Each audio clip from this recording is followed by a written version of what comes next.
જો મિત્રો આજે આપણે સરસ મજાનું સુરણનું આંબલી અને ગોળનું શાક બનાવવાના છે. તો આંબલી અને ગોળને આપણે પલાળી દેવાનું છે, એટલે કે અને પછી એનું એક પાણી ગળણીથી ગાળી લેવાનું છે. અને પછી આપણે એમાં મીઠું, મરચું, હળદર, ધાણા જીરું, આંબલી અને ગોળના પાણીમાં જ આ બધો મસાલો કરી દેવાનો છે.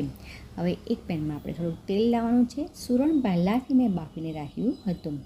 તેલ ગરમ થઈ જાય પછી એમાં રાઈ અને જીરું, સહેજ હિંગ નાખી અને પછી આપણે જે પેલું પાણી બનાવ્યું હતું એમાં પહેલાં આપણે લીલો મસાલો નાખવાનો છે, એટલે કે મરચાંની પેસ્ટ નાખવાની છે, આદુની પેસ્ટ નાખવાની છે. અને આંબલીમાં આપણે જે મસાલા કરેલું જે પાણી હતું તે અંદર એડ કરવાનું છે. થોડું ઉકળે એટલે આપણે સુરણ નાખી દેવાનું છે, બાફેલું હતું તે. એમાં થોડુંક પાછું ફરીથી આપણે પાણી એડ કરવાનું છે, થોડીક વાર માટે થવા દેવાનું છે. તો સરસ મજાનું ખટ્ટું મીઠું સુરણનું શાક